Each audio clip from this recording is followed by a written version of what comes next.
हमारा जो next chapter है it is like internal check, internal control and internal audit. As the name of the chapter suggests कि everything is related to internally only. मतलब आप किसी को report नहीं दे रहे हो, कोई बाहर का बंदा आपको कुछ नहीं कर रहा है. इंटरनली आप अपने बिजनेस ऑर्गेनाइजेशन के प्रोसेसेस या ट्रांजेक्शन्स का चेक कर रहे हो या उनको कंट्रोल करना चाह रहे हो. Control is basically comparing it with what you have set. क्या आपने ऑब्जेक्टिव सेट करा और उसके साथ आपका क्या एक्चुअल में हो रहा है. यू आर कंट्रोलिंग देम, कोई फ्रॉड्स तो नहीं हो रहे. आप बेसिकली इंटरनली सब कुछ चेक कर रहे हो. और इंटरनल ऑडिट भी वही होता है कि आपने किसी ऑर्गेनाइजेशन को हायर किया हुआ है कि जो हर 3 महीने बाद आके आपके 3 महीने की ट्रांजेक्शन्स को वेरीफाई कर जाता है. कोई फ्रॉड या कोई ऐसी चीटिंग, ऐसा कुछ बोगस एंट्रीज तो नहीं डाली हुई, वो आके सब कुछ चेक कर जाता है. उसे हम इंटरनल ऑडिट कहते हैं. या जो पूरे टाइम आपके ऑर्गेनाइजेशन में ही बैठा रहता है, हर चीज को चेक करता रहता है, दैट इज इंटरनल ऑडिट. हर चीज को वेरिफिकेशन करना, हर चीज की एग्जामिनेशन करना, whether the transaction is right और wrong. Internally you are not going to report it to someone. आप किसी को रिपोर्ट नहीं करने जा रहे हो. आप बेसिकली उस ऑर्गेनाइजेशन की एम्प्लॉई ही हो. Internal auditor is basically employee of the organisation only. आप एज एन एम्प्लॉय उनकी हर चीज को वेरीफाई कर रहे हो, चेक कर रहे हो. और हाउ टू कंट्रोल दैट, मतलब एसओपीज बना रहे हो डिफरेंट की हर जगह आपका चेक हो जाए, कहीं से भी कोई फ्रॉड या ऐसा कोई मिस्टेक होने के चांसेस ना रहे. तो basically you are telling them how to prepare an SOP, कि क्या स्टैंडर्ड ऑपरेटिंग प्रोसीजर होना चाहिए जिससे आपके फ्रॉड्स कम हो सकते हैं. जो भी ये सारी चीजें हैं basically just to maintain the internal audacity of your transaction या internal check on your transactions, financial transactions, not financial transactions, सबकी verification and examination internally by the internal person or by the employee is known as internal check, internal control or internal audit. Everything is internally. You are not going to report it to anyone. कोई statistical कोई भी compliance या statutory compliance नहीं है ये. आप सिर्फ और सिर्फ अपनी ऑर्गेनाइजेशन की स्मूथ वर्किंग के लिए आपने ये चेक और ये कंट्रोल लगा रखा है. It is only for your satisfaction as an owner, just to have a check on every transaction or every movement of your employee. You are placing different internal checks or control points by an internal auditor. ये सारा का सारा हम इस chapter में पढ़ने वाले हैं. और ये एक इंडस्ट्री स्पेसिफिक है, ये जनरल नहीं पढ़ रहे हैं. We are studying industry specific because आपके लिए यही इंपॉर्टेंट है, इंडस्ट्री स्पेसिफिक होना. ठीक है. तो सबसे पहला पार्ट, इसमें सिर्फ 3 ही है. इंटरनल चेक, इंटरनल चेक के बारे में हम सब कुछ पढ़ेंगे. देन इंटरनल कंट्रोल के बारे में, और internal audit. Only 3 topics, nothing more than that. ठीक है. तो सबसे पहले आपकी बात आती है internal check.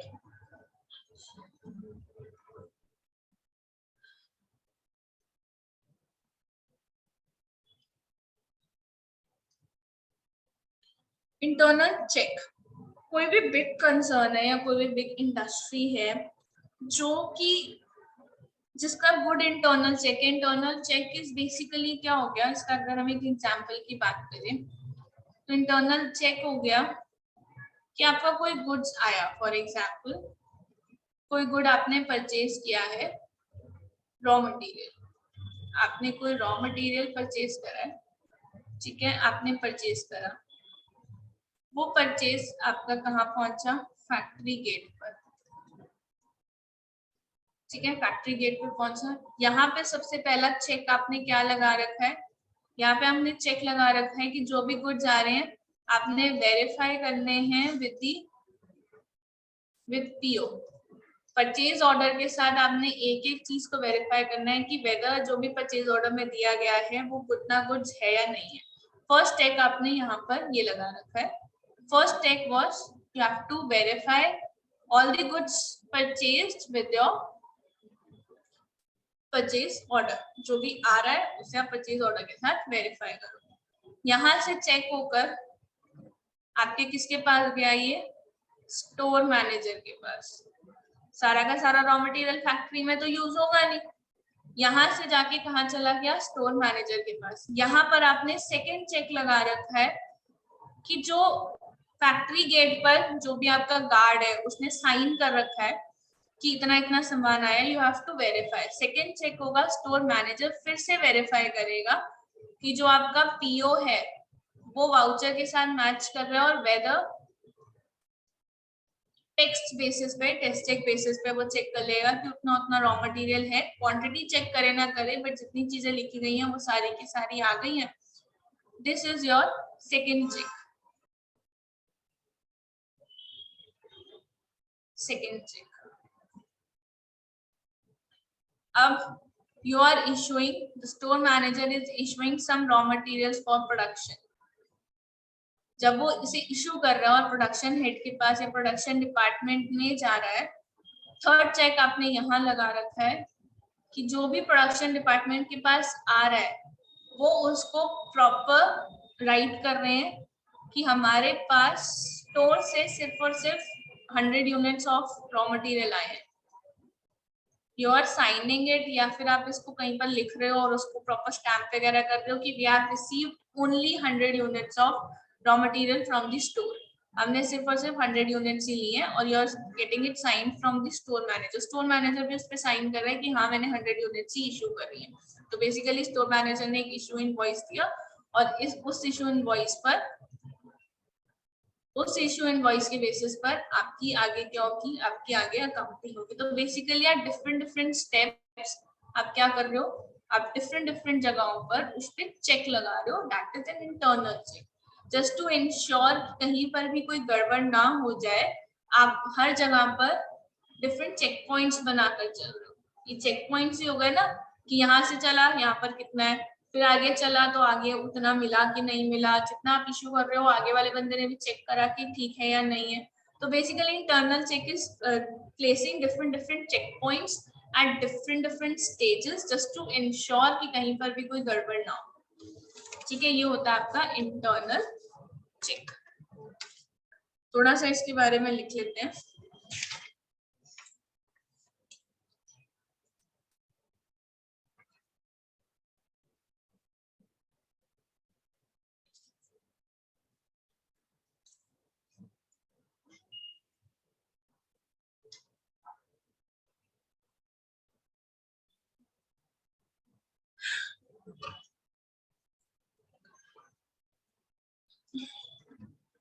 Internal checks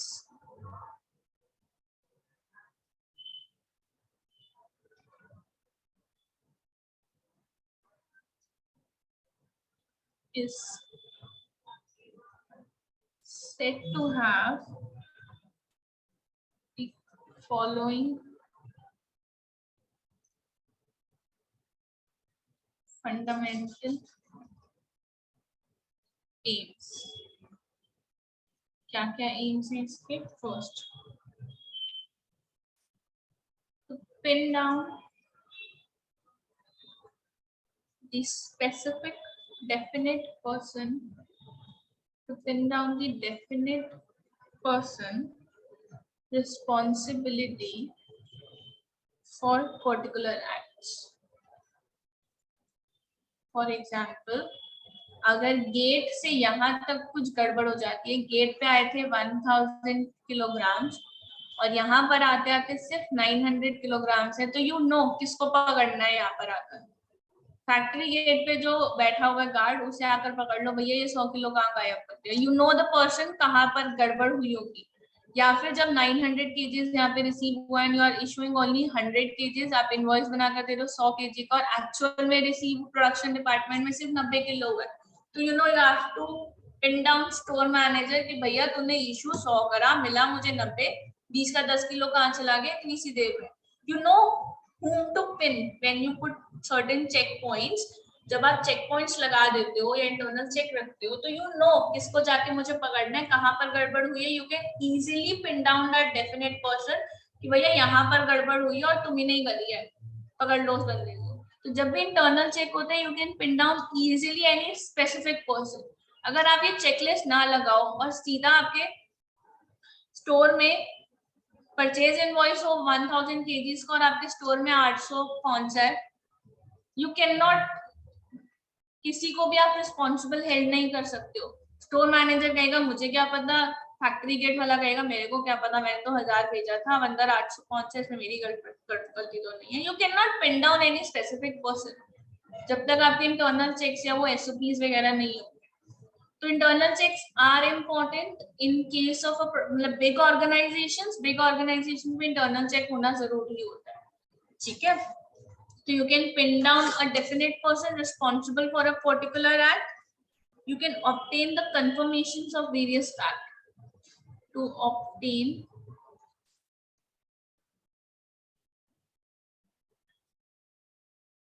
confirmation of facts and entries by creation and preservation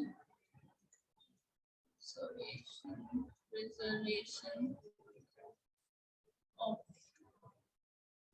various records. See, third point, to reduce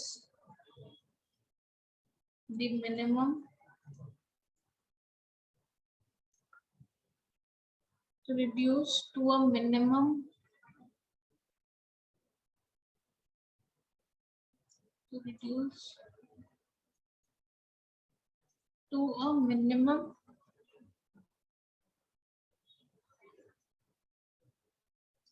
possibility of frauds and errors. Minimum possibility. Why we are using minimum possibility? There are still chances of frauds and errors, but you are reducing it to a minimum possible level. Minimum possible level तक आप उसको reduce कर रहे हो by including or by involving various internal checks at different points. ठीक है, तो और confirmation of facts and entries की यहाँ पर भी आपका पीओ आ रहा है, इधर भी आपका पीओ है, यहाँ जिसने रिसीव किया वो भी किसी डॉक्यूमेंट पे साइन कर रहा है, वो इशू कर रहा है तो इशू इनवॉइस करके इशू कर रहा है, आप उस इशू इनवॉइस पे साइन कर रहे हो। तो basically you are maintaining different documents, different records at different levels, तो जिससे कि आपको वेरीफाई करना या चेक रखना कि कहीं कोई गड़बड़ हो रही है नहीं हो रही, it is easy to do that, ठीक है। अगर आपके पास सीधा एक बाहर का परचेज ऑर्डर हो या इनवॉइस हो, उसके बेसिस पे you can not held responsible any person, और there will be lack of records also. कोई डॉक्यूमेंट ही नहीं होगा किसने किस पे क्या करा, यू नेवर नो, पकड़ ही नहीं पाओगे अगर कोई फ्रॉड हो गया तो। Internal checks help to reduce frauds and errors to a minimum possible level. Why we are using minimum possible? Because there still exists a certain level of risk in that. फिर भी risk रहेगा कहीं ना कहीं, लेकिन it will reduce it to a minimum possible level. यहाँ तक clear है?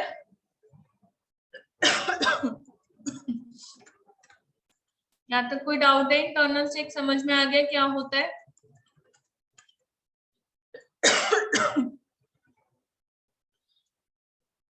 अब इंटरनल चेक रखने के लिए वी हैव सर्टेन क्वेश्चन, जैसे हम बोलते हैं इंटरनल चेक क्वेश्चनर्स।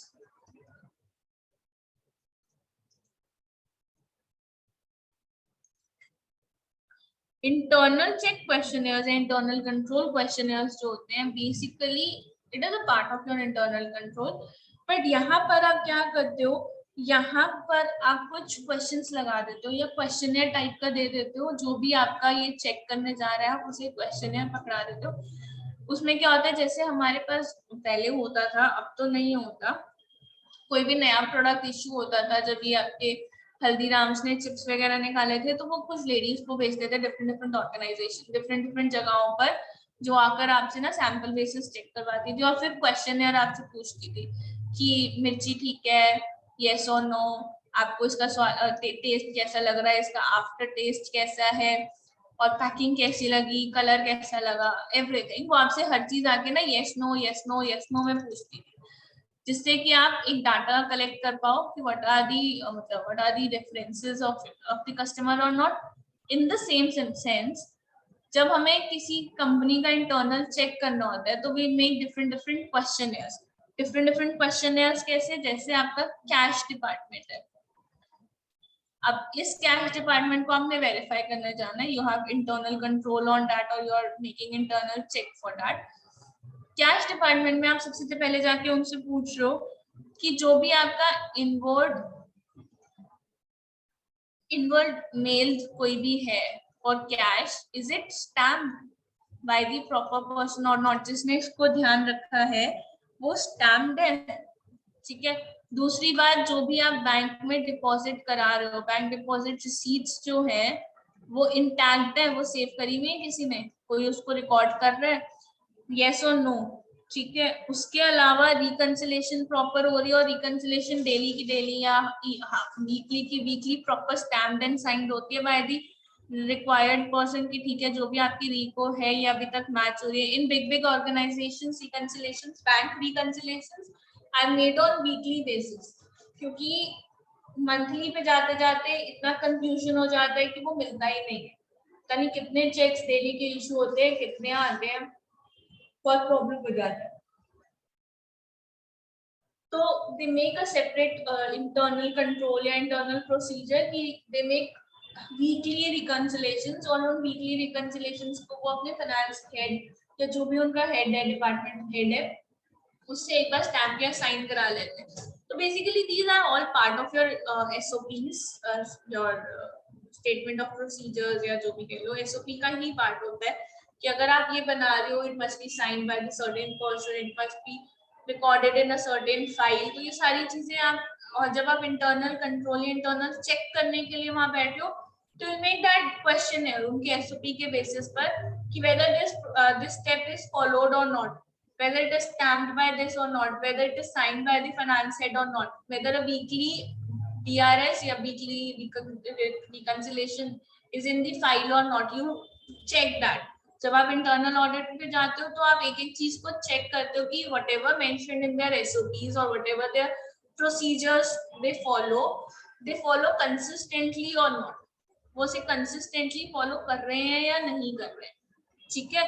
तो जब आप इंटरनल चेक क्वेश्चनर की बात करोगे फॉर कैश या बैंक रिसीट्स, तो आप इन सारी चीजों को ध्यान रखोगे कि कैश जो आ रहा है वो किसके पास है, whether a cash statement is made or not, made by them or not, whether it is under 2 persons or 1 person, जहां पर भी कैश रखा जा रहा है उसकी कीज किसके पास है, whether it is with the person maintaining cash or receiving cash or it is with the other person। अब आप खुद सोचो, अगर आप कैश रिसीट वाले ड्रॉर के पास हो और उसकी चाबी भी आपके पास है, रिकॉर्ड भी आप ही कर रहे हो, तो यू कैन इजीली फ्रॉड, आप उसमें इजीली, बहुत इजीली कोई ना कोई फ्रॉड कर सकते हो। नहीं रिकॉर्ड करोगे, अगर आपको यहाँ 1000 रुपए मिल रहे हैं तो आप डब्बे में सिर्फ 500 डालोगे, रिकॉर्ड भी आप 500 ही करोगे और 500 आपकी पॉकेट में। अगर एक ही बंदा सब कुछ हैंडल कर रहा है तो फ्रॉड होने के चांसेस ज्यादा है।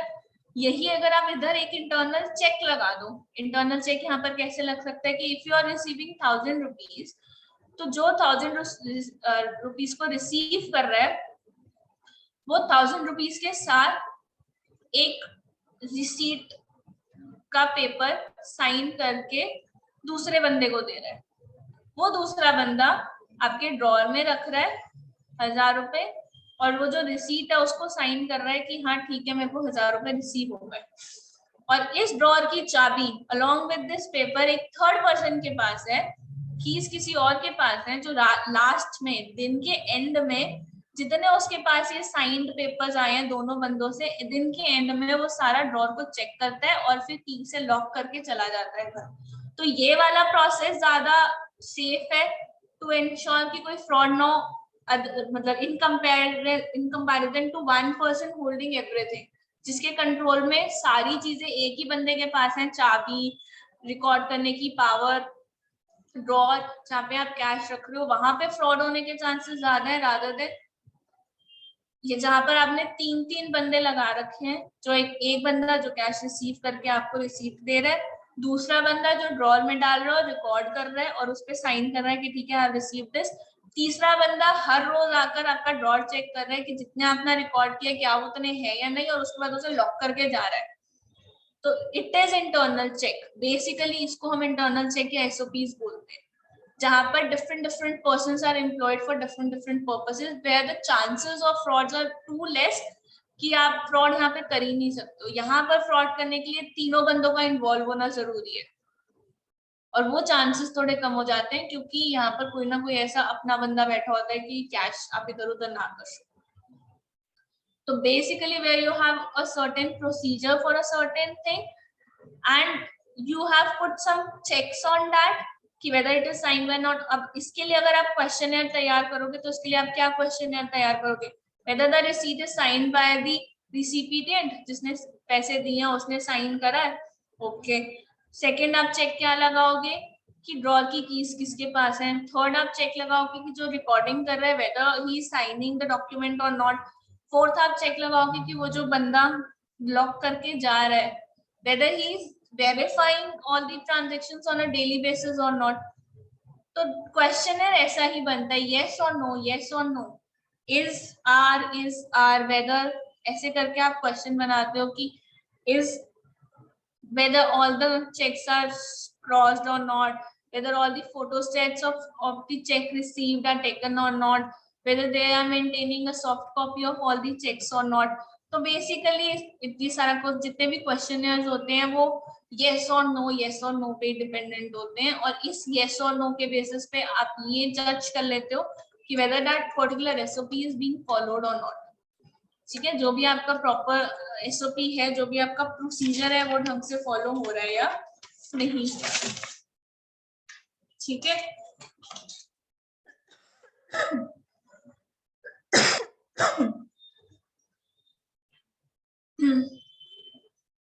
तो जो आपका इंटरनल कंट्रोल होता है, internal control basically comprises of two parts. One is your internal check, जहाँ पे आप डिफरेंट चेक लगा लेते हो, and other is your internal audit. और एंड में आप क्या करवा लेते हो, क्वार्टरली आप ऑडिट करवा रहे हो इन चेक का, तो वो दोनों ही आपके कंबाइंड होके क्या बन जाते हैं, your internal control. They both are the part of your internal control।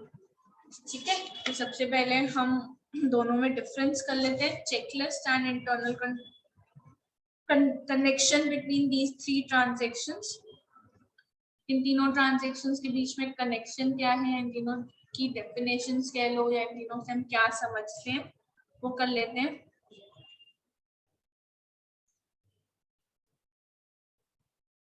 Internal audit होता है, it is a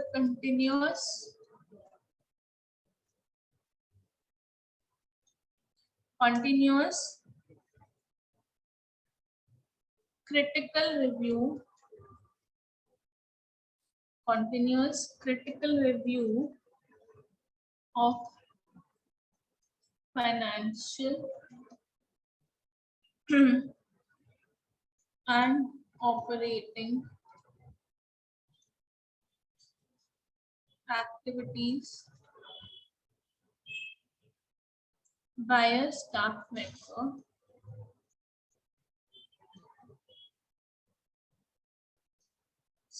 member of the auditor। एक ऑडिटर, इंटरनल ऑडिटर का बंदा पूरे टाइम आपकी ऑर्गेनाइजेशन में बैठा रहता है और वो हर चीजों को चेक करता रहता है, क्रिटिकल रिव्यू करता रहता है उसका। Then we have internal control. Internal control से हम क्या समझते हैं, internal control is the combination of your internal check and internal audit। It consists of all the methods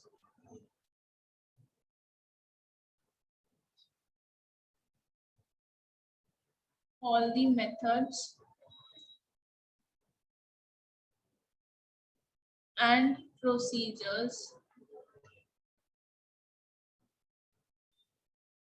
adopted to assist in achieving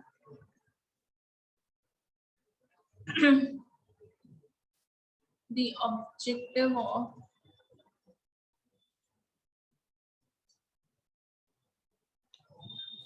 efficient conduct of business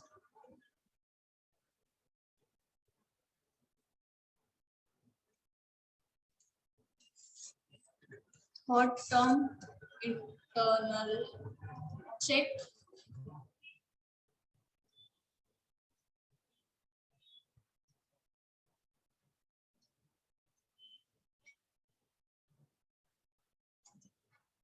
Internal check, a system of allocation of responsibility, division of work,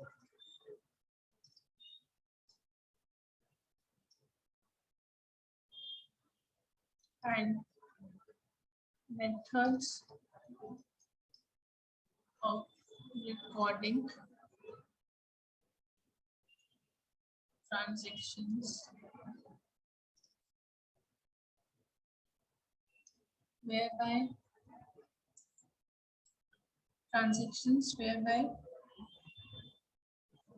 the work of an employee,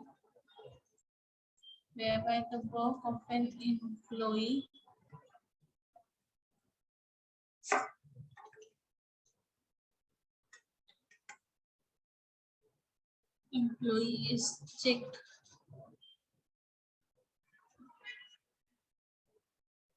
continuously by another. एक employ का काम दूसरे employ को continuously it is checking, तो उसे हम क्या बोलते हैं, एक का काम दूसरा भी चेक कर रहा है, उसे हम क्या बोलते हैं, इंटरनल चेक. तो each and every term is related to one and another. Internal audit is like continuous critical review of financial statements. Internal control सारे methods and procedures which is adopted to assist in achieving the objective of your business. And internal check क्या हो गया, internal check is like you are just you're allocating responsibility on for recording transactions, जहाँ पर एक employ का काम दूसरा employ check करता है. माई एग्जाम्पल कंटिन्यू कि जहाँ पर एक एम्प्लॉय का काम दूसरा चेक कर रहा है, एक एम्प्लॉय का काम दूसरा एम्प्लॉय चेक कर रहा है, या everything is related to that, उसे हम क्या बोलते हैं, इंटरनल चेक. उसे हम क्या बोलते हैं, इंटरनल चेक. एक डिफरेंस और कर लेते हैं इन तीनों के बीच.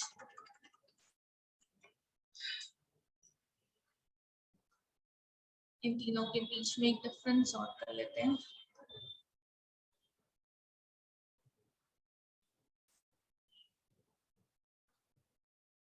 Basis internal audit,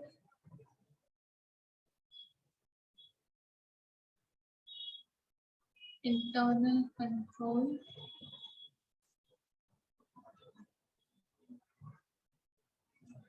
and internal check.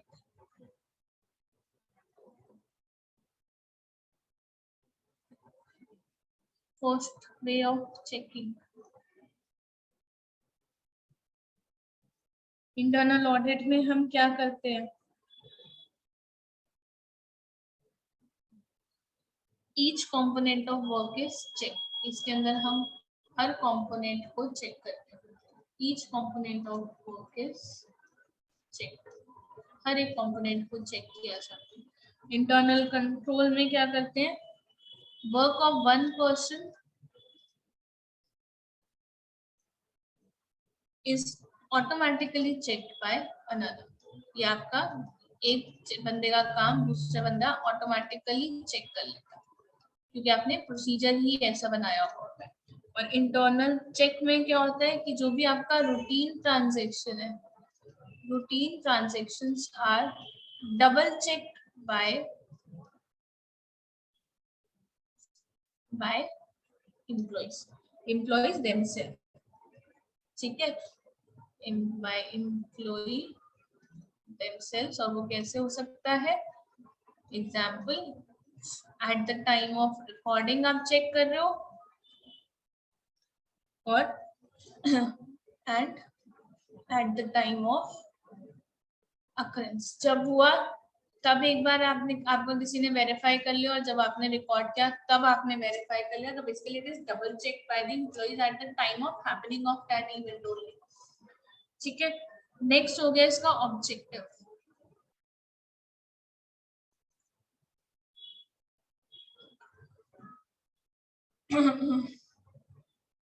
Objective में क्या क्या आ गया? It is to evaluate and detect frauds. आप इंटरनल ऑडिट किस लिए करते हो? To detect frauds and errors.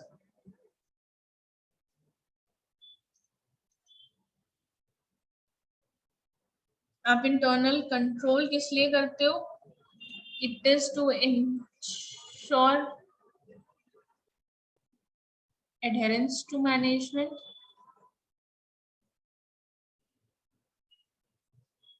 To management policies. और ये किस लिए करते हो? Its objective to ensure that no employee has exclusive control over anything. It is to ensure कि एक एम्प्लॉय के पास पूरा कंट्रोल ना हो। It is to ensure that no employee has full control over any transaction. एक transaction के ऊपर एक एम्प्लॉय का फुल कंट्रोल ना हो। पॉइंट ऑफ टाइम ये आप कब चेक करोगे? ऑब्वियसली इंटरनल ऑडिट तो आपका क्वार्टरली होगा या फिर हाफ ईयरली होगा या एनुअली होगा। ये आपका इंटरनल ऑडिट कब होगा? एक पॉइंट ऑफ टाइम पर होगा। What is the point of time? ये आपका ईयरली या हाफ ईयरली होगा। It is check after it is done. हो जाता है उसके बाद हम इसे चेक करते हैं। It is check after it is done. ये कब होता है? ये होता है साइमल्टेनियसली, साथ साथ। It is check simultaneously. Simultaneously मतलब साथ साथ ही चेक हो जाता है। और ये कब होता है? ये तो जब आप रिकॉर्ड कर रहे हो तो तभी हो जाता है। It is checked automatically. It is checked eight the time of occurrence और रिकॉर्डिंग ऑफ ट्रांजेक्शन। ये तो आपका उसी टाइम ही चेक हो जाएगा।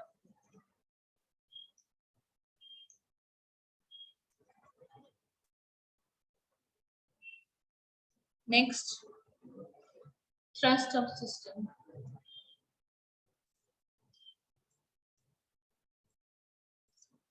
ट्रस्ट मतलब कहाँ पर है, कहाँ पर मतलब क्या इसकी रिक्वायरमेंट है। It is to check record frauds and errors. किस लिए आप कर रहे हो? It is to check frauds and errors. ये आप किस लिए कर रहे हो?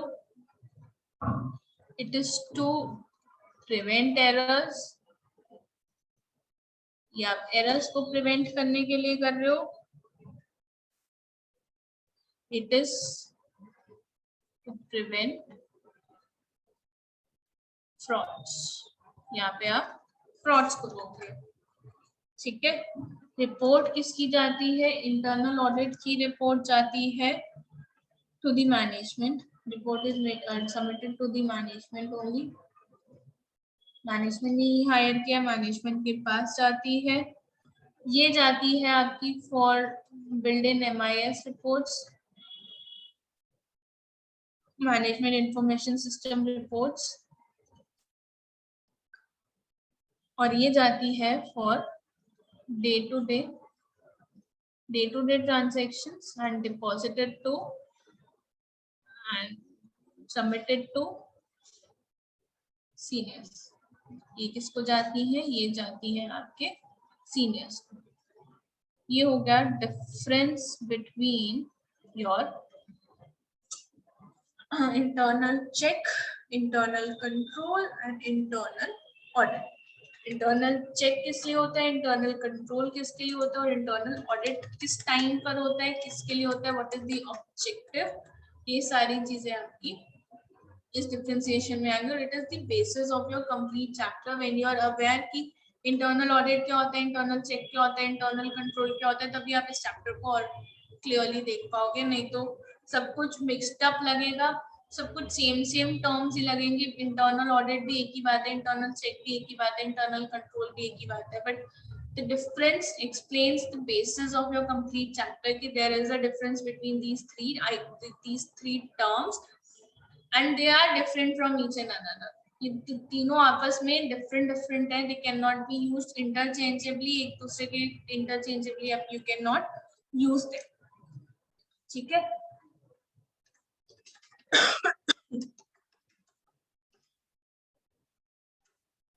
क्लास यही फिनिश करते हैं, ठीक है? कोई फायदा नहीं होगा इसको और आगे कराने का. नेक्स्ट क्लास में we complete this chapter. ठीक है ना ma'am? Okay, ma'am. Okay, right. Good afternoon. Thank you, ma'am.